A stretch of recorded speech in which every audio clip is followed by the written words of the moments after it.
Namaste, Sat Sri Akal, Vanakkam. It is June the 19th, Sunday, and I am Jagjit, bringing you the 66th episode of Weekly Takes Saptahiki from New York. It is around 22 degrees Celsius and it is a relatively warm day here in New York. Today is June 19th, Juneteenth. It is the oldest nationally celebrated commemoration of the ending of slavery in the United States. Dating back to 1865, it was on June 19th that the Union soldiers led by Major General Gordon Granger landed at Galveston, Texas with news that the war had ended and that the enslaved were now free. And it is a holiday in America, but as it falls on a Sunday, we have Monday as a holiday.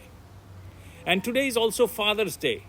I started my day by calling my father over video chat and wished him Happy Father's Day. And a shout to all the fathers of the world. And at the same time, to all the mothers who made us so. In today's episode, we'll be talking about happenings in India. We'll be talking about the Agnipath scheme and the ED questioning of Pappu and the Gandhi Parivar. और चूंकि मुद्दे भारत से जुड़े हैं, इसलिए आज का ये एपिसोड हिंदी और अंग्रेजी में मिला जुला होगा। चलिए बातचीत शुरू करते हैं। देश के रक्षा मंत्री राजनाथ सिंह ने 14 जून को अग्निपथ नाम की योजना शुरू करने की घोषणा की। इस योजना के तहत 4 साल के लिए सशस्त्र बलों में युवाओं की भर्ती होगी। चुने हुए युवाओं को अग्निवीर कहा जाएगा और इस साल करीब 46,000 युवाओं को सशस्त्र बलों में शामिल करने की योजना है। लेकिन जिस देश में लोग बेरोजगारी की बात कर रहे हैं, वहीं केंद्र सरकार की इस घोषणा के बाद से देश के अलग अलग राज्यों में इसके खिलाफ असंतोष नजर आया है। सरकारी संपत्ति को नुकसान पहुंचाया गया है, हिंसक वारदातें भी हुई हैं। चलिए पहले जानते हैं कि आखिर ये अग्निपथ है क्या और क्या है ये स्कीम जिस पर हंगामा है बरपा। इस स्कीम में अधिकारियों से नीचे रैंक वाले व्यक्तियों के लिए रिक्रूटमेंट प्रोसेस शामिल है।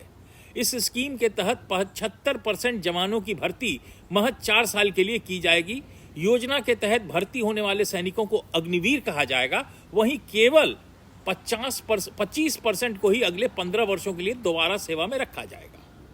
इस स्कीम के तहत सभी भारतीय पुरुष एवं महिलाएं अप्लाई कर सकते हैं जो 17.5 से 21 वर्ष की आयु के बीच हैं। इन रिक्रूट्स को अग्निवीर कहा जाएगा। 4 साल बाद अग्निवीर रेगुलर कैडर के लिए अपनी मर्जी से आवेदन कर सकेंगे। योग्यता संगठन की आवश्यकता के आधार पर उस बैच से 25% तक का चयन किया जाएगा। अन्य शैक्षणिक योग्यताओं और फिजिकल स्टैंडर्ड भारतीय सेना के अंगों द्वारा जारी किए जाएंगे। पर इनको मिलेगा क्या? अव्वल तो ये लोग जो बेरोजगार हैं उनको एक नौकरी मिलेगी। अग्निवीरों को मासिक वेतन के साथ hardship allowance, uniform allowance, canteen और मेडिकल सुविधा दी जाएगी। अग्निवीरों को ट्रेवल अलाउंस भी मिलेगा। जानकारी के अनुसार उन्हें वही सुविधाएं मिलेंगी जो एक नियमित सैनिक को मिलती हैं। साल में 30 दिन की छुट्टी मिलेगी। उन्हें मेडिकल लीव अलग से दिया जाएगा। इस योजना के तहत 4 साल के सर्विस के दौरान करीब 2.5 महीने से 6 महीने तक के प्रशिक्षण की अवधि होगी। 4 साल की सर्विस के दौरान अगर अग्निवीर की मृत्यु होती है तो बीमा कवर मिलेगा, जिसके तहत उसके परिवार को करीब 1 करोड़ की आर्थिक सहायता दी जाएगी। अग्निवीरों को 30-40 हजार रुपए प्रतिमाह वेतन मिलेगा। ड्यूटी के दौरान विकलांग होने पर एक्स ग्रेशिया 44 लाख रुपए मिलेंगे। साथ ही जितनी नौकरी बची है उसकी पूरी सैलरी भी मिलेगी और सेवानिधि पैकेज भी मिलेगा। अग्निवीरों का कुल 48 लाख का इंश्योरेंस होगा। ड्यूटी में रहते शहीद होने पर एक मुश्त सरकार की तरफ से 44 लाख रुपए दिए जाएंगे। इसके अलावा जितनी नौकरी बची है उसकी पूरी सैलरी भी मिलेगी। केंद्रीय सशस्त्र पुलिस बलों CAPF और असम राइफल्स में होने वाली भर्तियों में 10% सीटें अग्निवीरों के लिए रिजर्व रहेंगी। इसके अलावा गृह मंत्रालय ने CAPF और असम राइफल्स में भर्ती के लिए अग्निवीरों की ऊपरी आयु सीमा में भी छूट दिए जाने की घोषणा की है। ये कई और जगह भी होंगे। यहाँ अमेरिका में भी जब हम किसी भी नौकरी के लिए आवेदन करते हैं तो वहाँ एक सवाल होता है, आर यू अ वेटरन? जब आप हाँ होने पर उस उम्मीदवार को बढ़त मिलती है, उसका पॉइंट मिलता है। पर कहाँ तो रोजगार के इस अवसर का स्वागत होना चाहिए था, पर देश के कई राज्यों में युवा इस योजना के खिलाफ प्रदर्शन कर रहे हैं। बिहार में सबसे अधिक विरोध प्रदर्शन देखने को मिला है। सेना में शामिल होने की तैयारी कर रहे युवाओं का पक्ष है कि वो सालों तक खूब मेहनत कर सेना में भर्ती होने की तैयारी करते हैं। ऐसे में 4 साल की नौकरी उन्हें मंजूर नहीं है। तो क्या उन्हें कोई नौकरी मंजूर नहीं है? गनीमत है कि आज के समय अगर नेताजी सुभाष चंद्र बोस आजाद हिंद फौज बनाते तो शायद कोई भर्त नहीं होता, क्योंकि वो तो खून मांग रहे थे, बदले में पेंशन की भी कोई गारंटी नहीं थी। पैसा देने की बजाय 4 साल की ट्रेनिंग का एक कोर्स शुरू किया जाता है, जिसकी फीस 5 लाख रुपया प्रति वर्ष होती और 4 साल बाद हाईएस्ट रैंक लाने वाले 25% को सेना की भर्ती में प्राथमिकता का थोथा वादा होता तो लोग जमीन बेचकर एडमिशन करा रहे होते। सोशल मीडिया पर अनेक तरह के ज्ञान बंट रहे हैं। एक छोटी सी कहानी है, सुनिए। An army major went to consult a doctor. He asked the doctor whether amoxicillin is better than ampicillin. He further said that 3 doses 101 should be taken, along with that antidepressants also, then antacids and B complex for 3 days. The doctor laughed and said, I have done MBBS, MD, DM, and practicing for the last 28 years. You think you know better? The army major politely replied, Dr. Sahab, I saw your tweet on how Agniveer scheme isn't good for the army. Doctor साहब चुप। भारत में free का ज्ञान बांटने वालों की कोई कमी नहीं है। 140 करोड़ की आबादी और उस पर फ्री के सोशल मीडिया।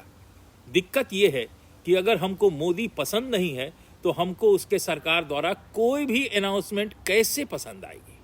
विपक्ष की सारी पार्टियों को अपनी दुकान बंद होती दिख रही है, सो विरोध लाजमी है। पर एक बात इन सभी राजनीतिक दलों को समझनी चाहिए, मोदी आकांक्षी भारत को दर्शाता है। मोदी शिक्षा की संस्कृति वाले ब्राह्मण या कायस्थ परिवार से नहीं आता है। उन्हें हार्वर्ड और ऑक्सफोर्ड नहीं भेजा गया था और विरोधियों के अनुसार भले ही वह इसके लायक नहीं थे, उन्होंने जो कुछ भी हासिल किया है वह स्वतंत्र भारत में किसी आदमी ने नहीं किया है और यह अद्वितीय है। यह 2002 के बाद से अधिकांश विपक्षी दलों, मीडिया के बड़े हिस्से, बौद्धिक मंडल, न्यायपालिका के बड़े हिस्से और तथाकथित धर्मनिरपेक्ष उदारवादी गुट के माध्यम से एक अच्छी तरह से तैयार, नियोजित और संगठित कदम है। यह जनता के दिमाग पर नियंत्रण के बारे में है, लेकिन सबसे अच्छे समाजशास्त्री और राजनीतिक विचारक यह भूल जाते हैं कि मोदी सबसे लोकप्रिय और गतिशील सब अल्टर्न नेता है, न कि वे फांसीवादी हिंदुत्व नेता है। इसे साकार करना भारतीय बुद्धिजीवियों की सबसे बड़ी विफलता है। वह उस जन आकांक्षा का प्रतिनिधित्व करते हैं जिसे कांग्रेस द्वारा चलाए जा रहे अभिजात वर्ग और पहले उनके द्वारा सहयोजित किया गया था, जैसे लालू, मुलायम आदि, और वे सभी भ्रष्ट थे। तथाकथित बुद्धिजीवियों, महान कलाकारों, मीडिया मालिकों ने खुद को पद्म पुरस्कार, दिल्ली में घर, कैवियार और शैंपेन और अन्य टुकड़ों के साथ पीएम की उड़ान पर बैठने के लिए, क्रम्स के लिए खुद को बेच दिया। झुके नहीं, वे सभी पालतू कुत्तों की तरह रेंगते रहे। लेकिन जैसे ही मोदी का नाम आया, वे सभी हाउंड डॉग के रूप में इस्तेमाल किए जाने लगे। याद करें कि इन सभी ने अमेरिकी सरकार को पत्र लिखकर एक चुने हुए मुख्यमंत्री का वीसा रद्द करने की गुजारिश की थी। लेकिन भारतीय जनता इन सब से समझदार है और उसने मोदी को 2014 में प्रधानमंत्री चुना, फिर 2019 में दोहराया और यही मोदी को आगे बढ़ाएगा। भोजपुरी एक्टर और बीजेपी के सांसद रवि किशन ने इस योजना का समर्थन करते हुए कहा है कि उनकी बेटी इशिता अग्निपथ योजना के जरिए सेना में भर्ती होना चाहती है। आपको सलाम है। केंद्र की अग्निपथ योजना के खिलाफ देश के कई हिस्सों में चल रहे विरोध प्रदर्शन के बाद रक्षा मंत्रालय ने प्रेस कॉन्फ्रेंस की। 25,000 अग्निवीरों का पहला बैच दिसंबर में आनवी ज्वाइन कर लेगा। लेफ्टिनेंट जनरल अनिल पुरी ने कहा कि अग्निवीर बनने वाला शपथ पत्र देना होगा। उसने कभी कोई प्रदर्शन नहीं किया है, न तोड़फोड़ की है। बिना पुलिस वेरिफिकेशन के कोई सेना में शामिल नहीं होगा। तो यंग इंडिया कृपया सावधान रहें, किसी के बहकावे में ना आए। एक सवाल जो युवा पूछ रहे हैं कि क्या 6 महीने की ट्रेनिंग के बाद वो बॉर्डर पर मोर्चा संभालने के लायक हो जाएंगे?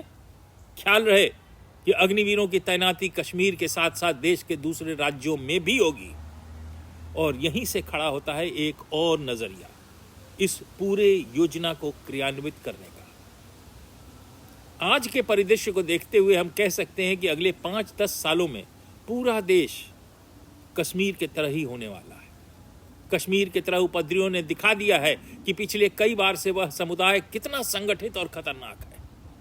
बुधवार शाम को अग्निपथ योजना की घोषणा की गई और अगले ही दिन हिंसक भीड़ सड़क पर उतर गई। देश का मेजॉरिटी सो रहा है, लेकिन उपद्रवी सजग हैं और एक अचूक पैटर्न देखने को मिलता है।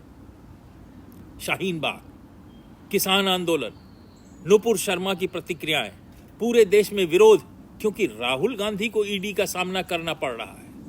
अग्निपथ योजना के खिलाफ हिंसा पैटर्न है। CIA, ISI, चीनी खुफिया एजेंसियां, George Soros, Ford foundation, NGO का घातक नेटवर्क है और इसी पैटर्न को रोकने के लिए ये अग्निवीर आ रहे हैं। भारतीय सेना के सेवारत जनरलों ने अग्निपथ योजना बनाई है। क्या यह मानने का कोई कारण है कि इन जनरलों का उद्देश्य भारतीय सेना की युद्ध क्षमता को नष्ट करना है? ऐसा कौन सोच सकता है? मेरी एक सिंपल लॉजिक है। So, given an unemployed guy not earning a single farthing, some money, some training with an assurance of better future, either by absorbing him in the army, 25% will be, or jobs in CAPF, even if no job after completing his term, some good money in his pocket. Is it not good? If they don't join Agniveer, they'll get excellent employments and lots of money as assured by our opposition parties and others opposing this scheme. So be careful. Listen to your conscience. Agnipath और अग्निवीर के बारे में बहुत intrinsic जानकारी मुझे Itisha Singh Chauhan, an air force officer से बात करके मिली। आप सबों की ओर से इतिशा को धन्यवाद। अब बात देश की 130 साल से भी ज्यादा पुरानी पार्टी, मेरी अपनी पार्टी कांग्रेस पार्टी की। पिछले एपिसोड में एक हमारे एविड वॉचर जवाहर सिंह ने एक दिलचस्प सवाल उठाया था। क्या कांग्रेस पार्टी को अपनी दुकान बंद कर देनी चाहिए या नया प्रबंधन लाना चाहिए? क्या गांधी परिवार के अलावा कोई भी और आ सकता है? सवाल में दम है। जिस तरह से भारत की जनता के बीच कांग्रेस पार्टी ने अपना विश्वास खो दिया है, हर चुनाव के परिणाम ये बताते हैं। 2024 में कितनी सीटें आएंगी ये कयास लगाना भी मुश्किल है। मेरी बात जो उत्तर प्रदेश के पुराने कांग्रेसी कार्यकर्ताओं से हुई है, उसके मुताबिक हम शायद रायबरेली से भी चुनाव हार जाएं, यानी सोनिया जी भी चुनाव हार जाएं, यानी प्रदेश में खाता भी न खुले। पूरे देश से जो खबरें आ रही हैं उसके मुताबिक शायद 2024 में बमुश्किल 20 सीटें आ पाएंगी। और ऐसा हो भी क्यों ना। बहरहाल द एनफोर्समेंट डायरेक्टरेट ने कांग्रेस नेता पप्पू को नेशनल हेराल्ड मामले में चौथे दौर की पूछताछ के लिए शुक्रवार को तलब किया। जवाब में कांग्रेस पार्टी ने बुधवार को दिल्ली में ईडी कार्यालय और पार्टी मुख्यालय के बाहर विरोध प्रदर्शन किया, क्योंकि मनी लॉन्ड्रिंग मामले में पप्पू से लगातार तीसरे दिन भी ईडी ने 8 घंटे तक पूछताछ की। विरोध के बाद दिल्ली पुलिस ने कुल 240 प्रदर्शनकारियों को हिरासत में लिया। पप्पू सुबह करीब 11:35 बजे पिंकी के साथ ईडी कार्यालय पहुंचे और दोपहर 12 बजे उनसे पूछताछ शुरू हुई। ईडी उनके बयानों की एक वीडियो और ऑडियो रिकॉर्डिंग कर रहा है, जो कागज पर टाइप किए जा रहे हैं और जांच अधिकारी को प्रस्तुत करने से पहले पप्पू के द्वारा सूक्ष्म रूप से उसकी समीक्षा की जाती है और फिर हस्ताक्षर किए जाते हैं। पूरे देश में कांग्रेस पार्टी ने विरोध प्रदर्शन आयोजित किया। इसने सभी मीडिया में खबरें बन गई, सोशल मीडिया पर जोर जोर से चर्चा हुई। लेकिन आइए व्यवहारिक रहें, प्रैक्टिकल रहें और चीजों को वैसे ही देखें जैसे वे हैं। हाँ, विरोध अखिल भारतीय स्तर पर हुआ, लेकिन कितने लोगों ने हिस्सा लिया? एक कांग्रेसी होने के नाते मेरा अनुमान है कि यह संख्या कुछ लाख तक ही सीमित थी, शायद करोड़ तक नहीं पहुंची। इतना ही। अब इसी से अनुमान लगाएं कि पार्टी को 2024 में पूरे भारत में कितने वोट मिलेंगे, कितनी सीटें मिलेंगी। कहते हैं ना, बंद मुट्ठी 1.25 लाख की, खुल गई तो खाक की। और कांग्रेस पार्टी की औकात जनता के बीच उजागर हो गई है। पप्पू जब से सीन पर आया है, पार्टी गर्त में जा रही है। अगर समय रहते उपचार नहीं हुआ तो पप्पू और पिंकी एक रीजनल पार्टी से भी कमजोर होंगे। जरूरत है एक नए मैनेजमेंट की। वो नहीं चाहते कि जो चले हुए कारतूस हों। Let me tell you a personal experience. Last year in December, I was in Jaipur for my nephew's wedding. During that time itself, the Congress party was organizing a rally against Berojgari. The leaders had come one day early from Delhi and were staying in a 5-star hotel to organize the rally against unemployment. I was staying there too. Recognizing me, a few spoke to me. What a farce. And you say you are followers of Mahatma Gandhi? And you are doing सत्याग्रह, मतलब सत्य के लिए आग्रह। ED ने आपके ऊपर चोरी का इल्जाम लगाया है, आप बेल पर बाहर हैं और आप सत्य के लिए आग्रह कर रहे हैं। आप कहते हैं कि ईडी ने गलत किया है तो आप न्यायालय ले जाइए। और क्या चिदम्बरम से जब पूछताछ हुई थी तो क्या इसी तरह का कोई डेमोन्स्ट्रेशन हुआ था? फिर सिर्फ आपके लिए क्यों? क्या आप पार्टी के मालिक हैं, जैसे आपने एजेएल पर अपना मालिकाना हक दिखाया? ये सब एक समय तक चलता है। The problem is people have seen through this hypocrisy over the past several years and have rejected it by and large. The problem with Congress party leaders is that they always compete among themselves to communicate with the parivar rather than the people who vote for them. And disconnect, it is the reason for their loss in the Lok Sabha elections and in the Rajya Sabha. It is the same story where you try to prove among your colleagues your closeness to the parivar, which alienates them from the state leaders, and this is why Ajay Makan lost the elections. Even though I am personally unhappy at his loss, he is a colleague. We worked together in the NSUI and the Indian Youth Congress. The party has no space for forward-thinking leaders. All it wants, it caters to lick their boots. A senior of mine from Raebareli recently passed away, a person loyal to the family. Did anyone from the parivar go and console the family? It can't be a one-sided game. That is the reason for the downfall of the party. Congress मुक्त भारत अब शायद ज्यादा दूर नहीं है। और इससे पहले कि हम समाप्त करें, साप्ताहिकी के आपके सबसे पसंदीदा खंड पर चलते हैं। न्यूयॉर्क के बारे में कुछ कम ज्ञात लेकिन अज्ञात तथ्य। You all have seen or read about the Statue of Liberty. The Statue of Liberty, enlightening the world, was a gift of friendship from the people of France to the United States and is recognized as a universal symbol of freedom and democracy. The copper statue, a gift from the people of France to the people of the United States, was designed by French sculptor Frédéric Auguste Bartholdi. The statue was dedicated on October 28, 1886. You know all this. But did you know whose face the sculpture had in mind while making the statue? It was the beautiful French woman Isabelle Boyer, who was first married to the American industrialist Isaac Merritt, singer of the sewing machine Singer fame, and later to the Duke of Campo Celis of Luxembourg. In 1878, the 36-year-old Duchess de Campo Celis attracted the attention of the sculptor, who forever immortalized her features in the face of Lady Liberty. Now you know. Another fact. What is the youngest anyone has ever had a kid? The youngest recorded age for a girl to get pregnant was Lina Medina of Peru. She was 4 years old when she got pregnant. 4 years old. 5 years old when she gave birth. This sounds kind of impossible, but it is true. What is heartbreaking about her story is when you understand the medical reasons behind a child that is consistently molested can very well have premature puberty.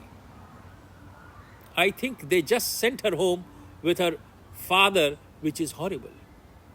I just felt it to bring to notice, as we have been talking about marriage at 6 and being consummated at 9. But this is unimaginable. आज के लिए बस इतना ही. अगले episode की रूपरेखा विकसित करने के लिए आपकी टिप्पणियों की प्रतीक्षा में हैं हम फिर से देश विदेश में होने वाली घटनाओं के बारे में चर्चा करेंगे. और हाँ, अगर आपको हमारा कार्यक्रम पसंद आया हो तो कृपया लाइक बटन दबाएं और भविष्य के कार्यक्रमों के बारे में खुद को सूचित रखने के लिए चैनल को सब्सक्राइब करें. अगले सप्ताह तक के लिए जय हिंद, जय भारत.